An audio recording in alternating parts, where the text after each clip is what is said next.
పెట్టారు. ఇప్పుడు వైఎస్ఆర్ గారితో కొద్దిగా గొడవ అంటే కొద్దిగా మనస్పర్ధలో ఉన్నట్టుగా అనిపించింది మాకు. అంటే ఏంటి సార్ అది చెప్పచ్చా మాకేమన్నా?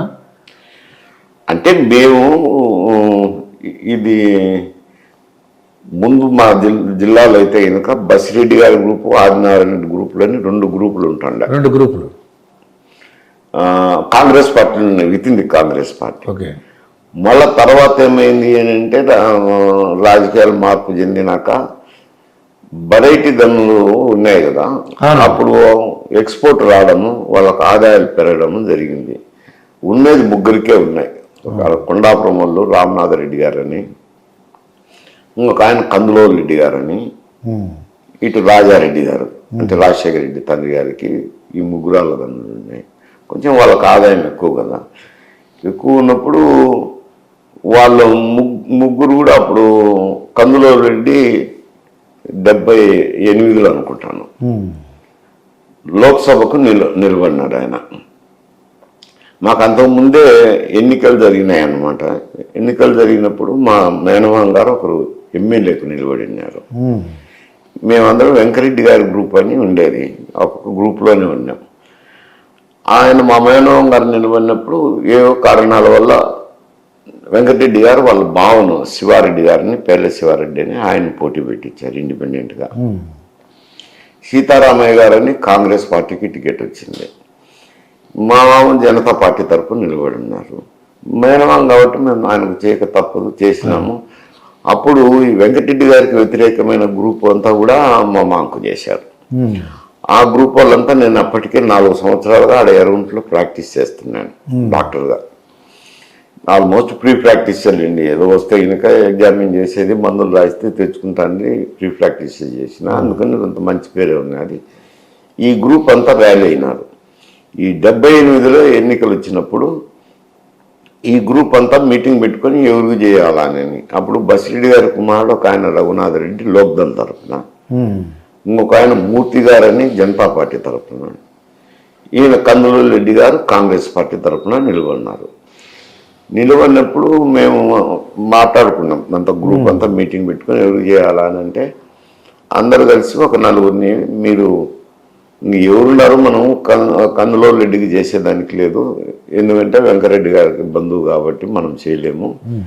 మిగతా బసిరెడ్డి గారి కుమారుడు రఘునాథరెడ్డి లోక్దల్కా జనతా పార్టీకా, అది కడపలో పెద్దలు ఉన్నారు కదా మా గారు, మాట్లాడేసి ఒక నిర్ణయం తీసుకోండి. మీరు 4గురిని నియోజకవర్గం తరఫున ఒక 4గురిని పెద్ద మనుషులు పంపించినారు, నన్ను ఇంకొక 4గురిని, మండలానికి ఒక 4గురు. మేము కడప పోయినప్పుడు ఇప్పటికీ గుర్తు నాకు, ఎందుకంటే ప్రతాప్ లాడ్జ్ అని ఒక లాడ్జ్ ఉందండి. ఆ లాడ్జ్లో అంతకుముందే రామనాథరెడ్డి వాళ్ళు దిగినారు. ఆయన దమ్మనూరు ఎమ్మెల్యేగా ఉన్నాడు. కందులోరెడ్డికి వారికి ఆ మైన్స్ దగ్గర ఏదో తగాదా ఉన్నది. మేము పోయినప్పుడు వాళ్ళ మేనమామ గారు ఉన్నారు అక్కడ హోటల్లో. ఏమంతా కమలాపురం వాళ్ళంతా ఇటు వచ్చినారే అని అన్నారు.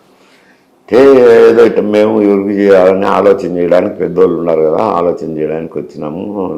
అంటే ఎవరికి చేస్తున్నారని, మేము ఆలోచన చేయాలా పోయి మధ్యాహ్నం దాని ఉండండి, మళ్ళీ ఆలోచన చేద్దాంలే, మేము కూడా కలుగుతాంలే మీతో అంటే. సరే వాళ్ళ పంచాయతీ ఏదో చేసుకొని అగ్రిమెంట్ చేసుకొని వచ్చినాక సరే మేము భోజనాలు చేసి ఏదో వచ్చి ఇంకా మాట్లాడదామని అంటే వాళ్ళు వచ్చి భోజనాలు చేసినా కూర్చొని మాట్లాడుతుంటే ఇంత లోపల శివరామకృష్ణ గారని ఆయన బద్వేలుకి ఎమ్మెల్యే జనతా పార్టీ తరఫున. ఎవరుంటారు అబ్బాయి ఏముంటుంది అని ఆయన బెంగళూరు పోవాలనేసి వచ్చారు, 3 ఎమ్మెల్యే సర్దుకొని. ఆయన ప్రతాప్ కాడ రూమ్ కోసం ఉన్నాడు. మా వాళ్ళు ఎవరో చూసి ఏమైనా వచ్చినారంటే ఇటు వచ్చినామంటే ఆయన రూమ్ ఖాళీ ఉందిలే, ఏముంది ఆడ పోలేని రూమ్కి వచ్చినా ఇట్లా మాట్లాడాలని వచ్చినాము అని వాళ్ళు ఇట్లా అన్నారు అని అంటే, సరే నేను ఉంటానులే. వాళ్ళు జనతా పార్టీ, ఈయన జనతా పార్టీ కాబట్టి ఆ శివరామకృష్ణ గారు, మేము కమలాపురం వాళ్ళు, ఈ కొండాపురం వాళ్ళు మేము మాట్లాడుకునే సమయంలో రాజారెడ్డి గారు కూడా వచ్చినారు.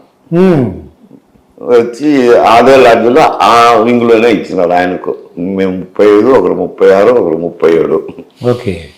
ఆయన 37 ఆయన గురించి ఆయన తోగన పోతే ఏమంతా అడుగుతున్నారు అని అంటే, మేము ఇట్లా అని నేను అంటే మేము జాయిన్ అవుతాము అని. కానీ వాళ్ళు మైండ్ ఓనర్స్ కదా, మేమైతే ఏమనలేదు. నిన్ను ఆడని మేము నమ్మవబ్బా, మళ్ళీ మీ కుమారుడు వచ్చి ఈ చేయమంటే నువ్వు నువ్వు చేయలేవు కదా కుమారుని కాదని, మీ కుమారుడు చెప్తే ఒప్పుకుంటాము అని వాళ్ళు రామనాథ్ రెడ్డి వాళ్ళు అభ్యంతరం పెడితే ఉండరు, రేపు పొద్దున మాట్లాడదాం 9 గంటలకైతే దొరికాడు, మద్రాసులో ఉన్నాడు అంటే. ఇప్పుడు ఈ సెల్ ఫోన్ లేదు కదా, టెక్నాలజీ లేదు. అప్పుడు అక్కడ పోయి మాట్లాడుతున్నాను. ఇంకా వాళ్ళు ఏదో ఫోన్లో మాట్లాడుకొని ఒకరి మీద ఒకరు ప్రమాణం చేసుకొని అందరం కలిసే ఉన్నామని అట్లా గ్రూప్ ఫామ్ అయింది. ఓకే, ఒక గ్రూప్ కమ్యూనిటీకి వ్యతిరేకంగా ఒక గ్రూప్ ఫామ్ అయింది. అప్పుడు నేను కూడా డాక్టర్ను వైద్య వృత్తి చేసుకుంటా ఉండినాను కాబట్టి ఈయన వైద్యుడే కదా, అందువల్ల మా ఇద్దరికి స్నేహితం ఏర్పడింది, బాగానే స్నేహితం. అది 89లో కూడా బాగానే కలిసి ఉన్నాం. 89 ఎన్నికలప్పుడు కూడా ఆయన పార్లమెంటుకు పోతానన్నాడు. అంటే వద్దు, ఎందుకు, ఇక్కడ గవర్నమెంట్ వస్తుంది, ఈ గవర్నమెంట్ వచ్చేటప్పుడు నువ్వు మంత్రి అవుతావు, నీ ఇంపార్టెన్స్ నీకు ఉంటుంది, వద్దని నేను ఎన్నో చెప్పిన, పలు విధాలుగా చెప్తే లేదు ఇక్కడ రాదు, కేంద్రంలో అయితే మళ్ళీ రాజీవ్ గాంధీ వస్తారు, మెజారిటీ తగ్గచ్చు, ఈడ రామారావుకు మెజారిటీ తగ్గుతుంది, ఆడ రాజీవ్ గాంధీ తగ్గుతుంది, ఆడ గవర్నమెంట్ వస్తే మనం ఆడపోతే మంత్రి అవుతాం కదా అని ఎంపీకి నిలబడినాడు. మేము మాకేం తప్పదు కదా, మేము ఎమ్మెల్యేకి నిలబడినాం. ఈడ కాంగ్రెస్ గవర్నమెంట్ వచ్చింది, ఆడ రాజీవ్ గాంధీ గవర్నమెంట్ కూలిపోయింది, ఈడ రామారావు పోయినాడు, మేము వచ్చినాం. వచ్చినప్పుడు 89లో నాకు రాలేదు ఏదో కారణాల వల్ల. మళ్ళీ 91లో మంత్రి అయినాము. ఓకే, మంత్రి అయిన తర్వాత ఒక బై ఎలక్షన్స్ వచ్చినాయి మళ్ళీ 70. బై ఎలక్షన్లు వచ్చినప్పుడు రాజశేఖర రెడ్డి గారు మళ్ళీ క్యాండిడేట్గా నిలబడతారు కదా, నిలబడినప్పుడు అక్కడ ఇండిపెండెంట్ అభ్యర్థి వేసింది ఒక ఆయన, వెంకట సుబ్బయ్య. ఏదో అక్కడ కారణాలతో ఆయన మర్డర్ చేసినారు. సరే, ఇండిపెండెంట్ అభ్యర్థి చనిపోయినప్పుడు ఆ ఎన్నికల నిబంధనల ప్రకారం కౌంటర్ మ్యాండ్ అవుతుంది. కౌంటర్ మ్యాండ్ అయింది, మీరు సహాయం చేయలేదు, అది ఇదని. కానీ కొంచెం మనస్పర్ధలు వచ్చి 94లో నాకు వ్యతిరేకం చేసినాడు. 94 ఎన్నికల్లో కాంగ్రెస్ పార్టీలో ఉంటూ కూడా మంత్రిగా నేనున్నా, వాళ్ళ తండ్రి గారు నాకు వ్యతిరేకంగా తిరిగినారు. అది సరే, 94లో ఆయన మాకు వ్యతిరేకం చేసినారు అని చెప్పి మేమందరం కలిసి గ్రూపు ఈయనకు 96లో ఎలక్షన్ జరిపినప్పుడు మేము వ్యతిరేకం చేసినాం. పార్లమెంట్ ఎన్నికలు ఏదో 4 వేలతో గడ్డను పన్నాడు అనుకోండి ఆయన. మళ్ళీ 98 వచ్చినాయి మళ్ళీ మధ్యంతర ఎన్నికలు. వచ్చినప్పుడు ఎందుకు ఒక్క పార్టీలు ఉన్నారు, నువ్వు సారికి కొట్టాడుకోవడం, కలిసిపోదామంటే కలిసి తిరిగినాము. ఎన్నికల్లో 98లో చేసినాం, మళ్ళా 1,00,000 ఓట్ల మెజార్టీతో గెలిచినారు. 99లో ఎన్నికలు వచ్చినప్పుడు ఆయన కూడా శాసనసభకి వచ్చా, అందరం ఉంటుంది. ఆయన సిఎల్పి లీడర్గా ఉండే, నేను సెక్రటరీగా ఉంటుంది. ఏదో ప్రైవేట్ పంచాయతీ ఉండి ఢిల్లీకి పోయినాను. ఆ పంచాయతీలో ఒక సైడ్ రామచంద్రయ్య గారు రాజ్యసభ మెంబరు, ఒక సైడ్ నేను పెద్ద మనుషులను. పెద్ద మనుషులు అయితే సరే ఎక్కడ మాట్లాడదాము అని, ఏదో ఢిల్లీలోనే కూర్చొని మాట్లాడదాంలే అని ఆ పంచాయతీలో నేను ఢిల్లీకి పోయినాను. TV9లో ఉన్నారు ఒక ఆయన, రవిప్రకాశ్ అని, ఇప్పుడు సపరేట్ ఛానల్ పెట్టుకున్నాడు. ఆయన ఎట్లా కనుక్కున్నాడో కనుక్కొని ఫోన్ చేసి ఫోన్ ఇంటర్వ్యూ తీసుకున్నాడు. నువ్వు PCC అధ్యక్షులను మాత్రం పోయినావా అని. సత్యనారాయణరావు గారు అన్నాడు, లేదబ్బా అదేం లేదు, నేనేదో ప్రైవేట్ పని. ఏం ప్రైవేట్ పని? ఏంటో పంచాయతీలో ఏమో ఎట్లా చెప్తాను నేను, టీవీకి చెప్పలేదు కదా, ఏదో పర్సనల్లే అని చెప్పినాను. లేదు నువ్వు ఆయన మార్చమనే పోయినట్టున్నావులే, హైకమాండ్ కలవను అది ఇది లేదు అని నేను చెప్పిన. ఆయన అదే ఆయన టెలికాస్ట్ చేసినాడు. అది చూసి ఆయన కొద్ది అప్పుడు మేమంతా పోయి సిఫారసు చేసిన వాళ్ళలో మేము ఒక దివాకర్ రెడ్డి, నేను, మేమందరం కలిసి, భాస్కర్ రెడ్డి సార్ కూడా చెప్పినారు, అందరం కలిసి సత్యనారాయణరావుకే PCC అధ్యక్షుడు ఇమ్మని. అప్పుడు సత్యనారాయణ రాజు అనే ఒక ఆయన ట్రై చేస్తున్నారు, ఇప్పటికి గుర్తు నాకు. సోనియా గాంధీ గారు సత్యనారాయణ రాజు సత్యనారాయణ రావా అని, అంటే మేము పోయిన గ్రూప్ అని, సత్యనారాయణ రావు మేడం అని మేము చెప్పినాం. సరే తుదక ఆయన సెలెక్ట్ అయినాడు, వచ్చినాడు పీసీసీ అధ్యక్షుడు. అంత చేసినాక నేను పోయి ఆయనకు ఆపోజిట్ మార్చడం నాకేం పని ఉంది చెప్పండి. ఆయన తెలియకుండా చూడు ఏదో ఇటో టీవీలో వచ్చిందంట, నన్ను మార్చమని మైసూరారెడ్డి పోయినారు, ఆయన మీద యాక్షన్ తీసుకోండి అని పీసీసీ అధ్యక్షుడుగా రిక్వెస్ట్ చేసినారు రాజశేఖర రెడ్డికి. ఆయన సెక్రటరీ పదవి నుంచి తొలగించినాడు. 2004 వచ్చినప్పుడు ఏదో రవీంద్రారెడ్డి, డిఎల్ రవీంద్రారెడ్డి, శివరామకృష్ణ ఎందుకబ్బా మనం తెలుగుదేశంకి పోదామని అన్నారు. మళ్ళీ రవీంద్రారెడ్డి వెనక్కి పోయినారు అనుకోండి, మేమిద్దరం అట్లే తెలుగుదేశం జాయిన్ అయితే శాసనసభకు అడిగితే ఆయన లేదుగా లోక్సభ అన్నారు. తర్వాత లోక్సభ గెలవలేమని నేను కూడా చెప్పిన, పర్వాలేదు పోటీ పెట్టుకో, ఏమన్నా అయితే నేను చూసుకుంటాను అన్నాడు. మళ్ళీ రాజ్యసభ ఇచ్చినాను అనుకో, అట్లా విడిపోయాను. అదే అంతవరకు దానికి కారణం అది. అయితే రీసెంట్గా కోకాపేట హైదరాబాద్లో అంటే ఎక్కడో 100 కోట్లు వెళ్ళింది సార్. అది అసలు ఎప్పుడైనా మీరు ఊహించారా ఇంత ఇలాగా? ఇది హైదరాబాద్ సిటీలో కొంచెం డిమాండ్ ఉందండి.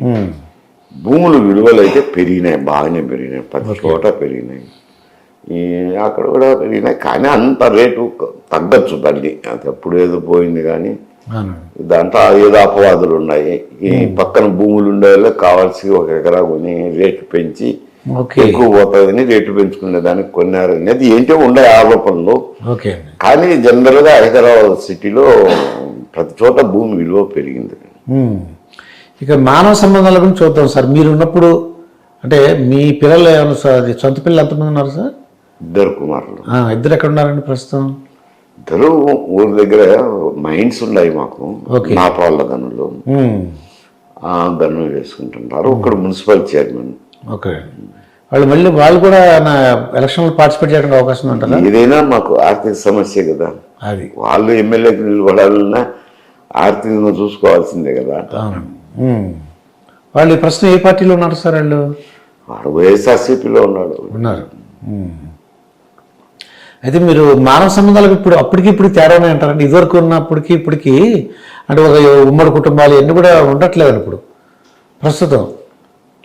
అంటే ఇప్పుడు మాదిరి ఏదో ఉద్యోగాలు వివిధ రకాల పనులు ఉన్నాయి కదా, పోతున్నారు కదా. అప్పుడు మాదిరి ఉమ్మడి కుటుంబాలు. ఇప్పుడు నేను పోతే మా తమ్ముని ఇంట్లోనే ఉంటాను.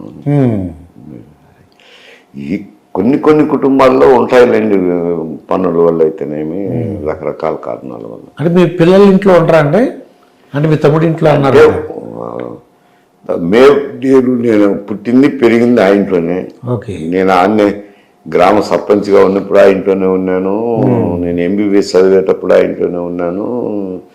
నేను తర్వాత సమితి ప్రెసిడెంట్ అయినా ఆ ఇంట్లోనే ఉన్నాను. మంత్రులుగా అంతేగా ఆ ఇంట్లోనే ఉన్నాను. పోతే ఇప్పటికి మా తమ్ముడు ఉన్నాడు ఆ ఇంట్లో, మేము 2 ఉంటాము. చివరిగా మీ ఆహారపు అలవాట్లు ఎలా ఉంటాయండి? ఇప్పుడు ప్రస్తుతం మీ ఏజ్ వలన మీరు డాక్టర్ కూడా కాబట్టి ఆహారపు అలవాట్లు ఏమైనా ఉన్నాయా? లేకపోతే ఆహారం నాకు పెద్ద అలవాటు కాదు, నేను తక్కువ తింటారు. ఓకే, బట్ నాన్ వెజిటేరియన్ అనేది ఉండాలి జనరల్గా, రోజు మార్చి రోజైనా ఉండాలి. నాన్ వెజిటేరియన్ ఉండాలి. నాన్ వెజిటేరియన్ ఏం తింటారు సార్? చికెన్ ఏం తింటాము, చికెన్ మటన్ అంతే కదా. అంటే రొయ్యలు, చేపలు అంటే ఫిష్ ప్రోడక్ట్ తింటాను, తిన్నాను కూడా నేను ఏం లేదు. ఇంతకుముందు బాగానే తింటుంటే ఇప్పుడు ఏదో కొంచెం అలర్జీ వస్తుంది.